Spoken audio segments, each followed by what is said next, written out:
Exercise 1.3ல 7th some கேட்டிருக்காங்க. அதில் ஒரு பாக்ஸ் வந்து ஸ்கொயர் ஷேப்பில் இருக்குது, 24 சென்டிமீட்டர் அப்படின்னு கொடுத்துருக்காங்க. சைட்லேயும் அப்புறம் ஈக்குவல் ஸ்கொயராக பிரிக்கிறாங்க, கார்னர்ஸ்லேயும் அப்புறம் டேர்ன் பண்ணுறாங்க. அந்த ஃபிகரில் கொடுத்துருக்க மாதிரியும் சொல்லியிருக்காங்க. இதோட வால்யூம் என்னவாக இருக்கும் அப்படின்னு சொல்லி கேட்குறாங்க. ஏ ஃபங்க்ஷன் ஆஃப் எக்ஸோட ஃபங்க்ஷனாக கண்டுபிடிங்கிற மாதிரி சொல்லியிருக்காங்க. இப்போது இந்த பாக்ஸை பார்த்துக்கோங்க. இது பார்க்க வால்யூம் ஆஃப் கியூபாய்டு மாதிரியே இருக்கா. ஸோ அந்த ஃபார்முலா வச்சு தான் போட போகிறோம்.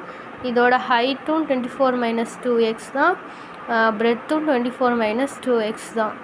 நம்மளுக்கு வந்து ஹைட்டு மட்டும் கொடுக்கல.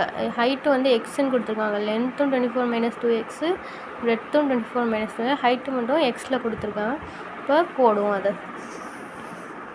வால்யூம் ஆஃப் பாக்ஸை வந்து வால்யூம் ஆஃப் கியூபாய்டுன்னு போட்டுக்க வேண்டியதான், ஈக்குவல் டு போட்டு. Volume of cuboid formula L × B × H, cubic units. அப்புறம் எல்லோடதும் பியோடதும் போட்டிருக்கோம், ஹெச்சோடதும் நம்ம மென்ஷன் பண்ணிக்கோம். பியோடது அதே தான் வரும். ஸோ அதை எப்படி போடணும்னா இப்படி போட்டுக்கணும்.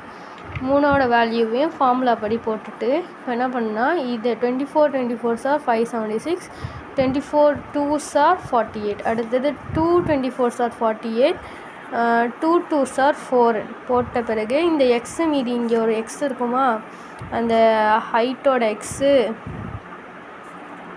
அதை வந்து இந்த 4ஓட மல்டிப்ளை பண்ணிக்க வேண்டியதுதான். ஏன்னா இதான் எக்ஸ் ஸ்கொயராக இருக்குது, அதோட இதை மல்டிப்ளை பண்ணி 4x³ போட்டோம்.